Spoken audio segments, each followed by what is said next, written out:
मैं समाज सेवी नहीं हूं। मैं लोगों को जगाने की कोशिश कर रहा हूं, लोगों के अंदर जोश भरने की कोशिश कर रहा हूं। और जो अपने घरों में बैठ के पूरे हरियाणा में, राजस्थान में, उत्तर भारत में मेरी टीम बन के, टीम हरस छिकारा बन के मेरे लिए काम कर रहे हैं, जिनको आज तक मैं शक्ल से भी नहीं जानता है, जिनसे कभी मुलाकात भी नहीं हुई, मैं उन मेरे सभी प्यारे भाइयों को सैल्यूट करता हूं, क्योंकि उनकी मेहनत के कारण हर्ष छिकारा इतना फेमस हुआ है, इतना प्रसिद्ध हुआ है। वरना हर्ष छिकारा को कोई नहीं जानता। लेकिन उससे अलग जो मेरे को भाईचारा मिला ना, वो भाईचारा भी किसी ने नहीं कमाया। 26-27 भाई तो ऐसे जो मेरे पास ही रहते हैं 24 आवर, जिनमें कोई पंजाब बॉर्डर धनौरी का है, कोई राजस्थान का है, कोई हिसार का है। 26 से 27 जो लड़के जो मेरे भाई हैं, माजाए भाई से भी ज्यादा जो मेरे से प्रेम करते, मेरे से सपोर्ट करते हैं, वो 24 घंटे मेरे पास रहते, अपना घर परिवार छोड़ के। मैं ये कहता हूं, अगर वे नहीं होते तो शायद हर्ष छिकारा नहीं होता। और जो अपने घरों में बैठ के पूरे हरियाणा में, राजस्थान में, उत्तर भारत में मेरी टीम बन के, टीम हरस छिकारा बन के मेरे लिए काम कर रहे हैं, जिनको आज तक मैं शक्ल से भी नहीं जानता है, जिनसे कभी मुलाकात भी नहीं हुई, मैं उन मेरे सभी प्यारे भाइयों को सैल्यूट करता हूं, क्योंकि उनकी मेहनत के कारण हर्ष छिकारा इतना फेमस हुआ है, इतना प्रसिद्ध हुआ है। वरना हर्ष छिकारा को कोई नहीं जानता। सर, आपको इंस्टाग्राम मॉडल कहें कि फिटनेस मॉडल कहें, एक समाज सेवी कहें, मोटिवेशनल स्पीकर कहें, जैसे कि पब्लिक की आपके बारे में राय है, तो इस बारे में आप क्या कहना चाहेंगे सर? आप क्या हैं? देखिए बहन, ना ही तो मैं कोई मॉडल हूँ, ना ही कोई फिटनेस मॉडल हूँ। अपनी सेहत, अपने शरीर का ख्याल सबको रखना चाहिए। अभी किसान आंदोलन के दौरान मेरे को चोट लग गई थी कमर में, जिसके कारण मेरे को लगा कि आपकी बॉडी जो लैंग्वेज वो खराब हो रही है, उसको सुधारने के लिए थोड़ी बहुत एक्सरसाइज कर लेता हूँ। तो इसीलिए फिट रहना बहुत ही जरूरी है। उससे अलग आप कह रहे थे समाज सेवी कहे या मोटिवेशनल स्पीकर कहे, ऐसा कुछ नहीं है।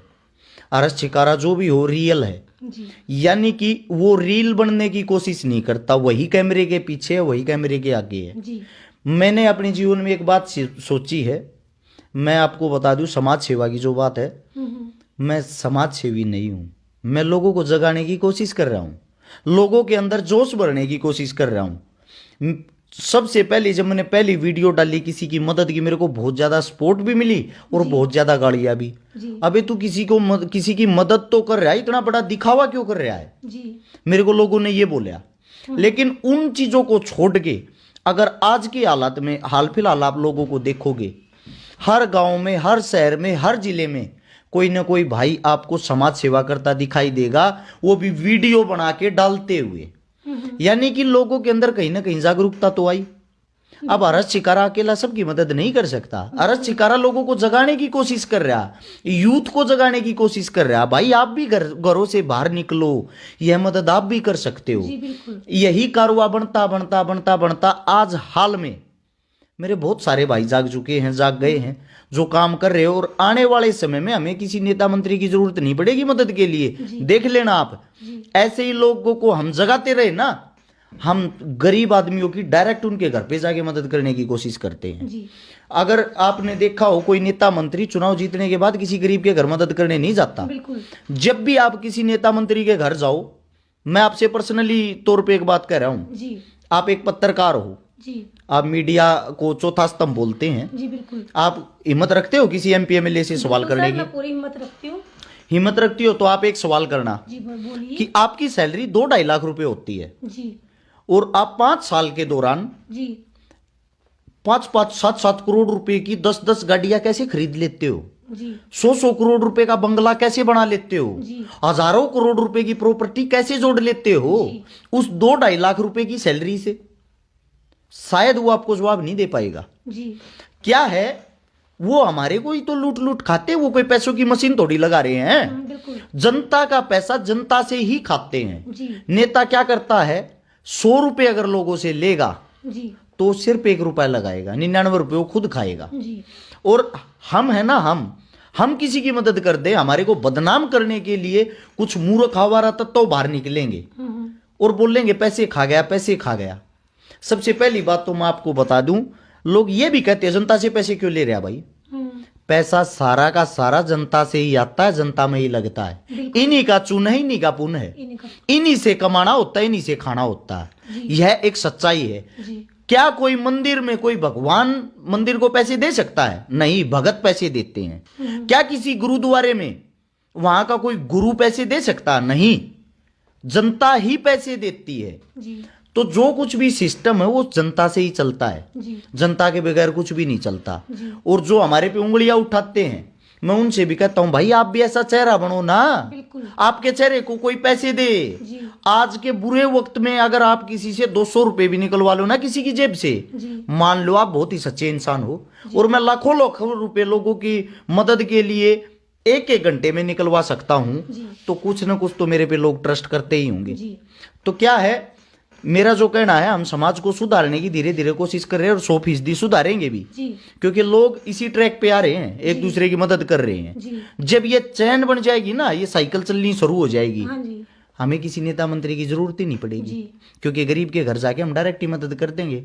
अमीर भाई गरीब की उंगली पकड़ के उसका सहारा बने, बिल्कुल तभी अच्छा समाज बनेगा। जी तो घूम फिर के यार आपने समाज सेवा किस लिए शुरू की, जी किसको देख के की? जी मैं सबसे पहले तो आपको बता दूं, मैंने हालातों से सीखा, अपने घर परिवार से सीखा है। 1997 में 10वें महीने की 2 तारीख इतवार के दिन मेरी माताजी की मृत्यु हो गई थी, जी और मृत्यु का जो कारण था सिर्फ 50,000 रुपये।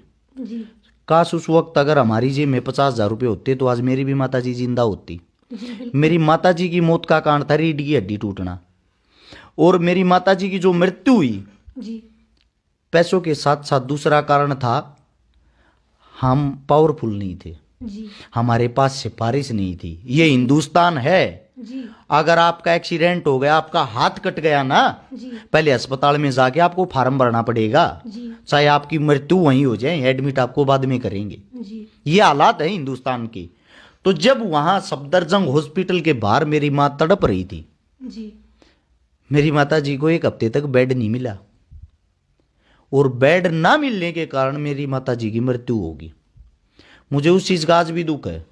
अगर आज इस वक्त मेरी माता जी जीवित होती, किसी अस्पताल के बाहर तड़प रही होती ना, मेरी माता जी के इलाज के लिए 50 करोड़ रुपए भी चाहते, बिल्कुल सर मैं 50 करोड़ रुपए भी लगा सकता था, क्योंकि माँ एक ऐसी चीज है जो हमारे को इस जीवन में लेके आई है, जी और उसके लिए ही हम कुछ नहीं कर सकते तो हम जीवन में कुछ भी नहीं कर सकते। जी इन 2022 में मैं बहुत खुश हूं, जी मेरा परिवार बहुत खुश है, जी सबसे ज्यादा मेरी पत्नी बहुत खुश है। जी अगर मेरे बच्चे से जाके आप ये पूछोगे ना, बेटा तू बड़ा हो गया क्या बनेगा, जी मेरा छोटा मासूम बच्चा भी ये कहता पापा मैं भगत सिंह बनूंगा। जी पता है क्यों?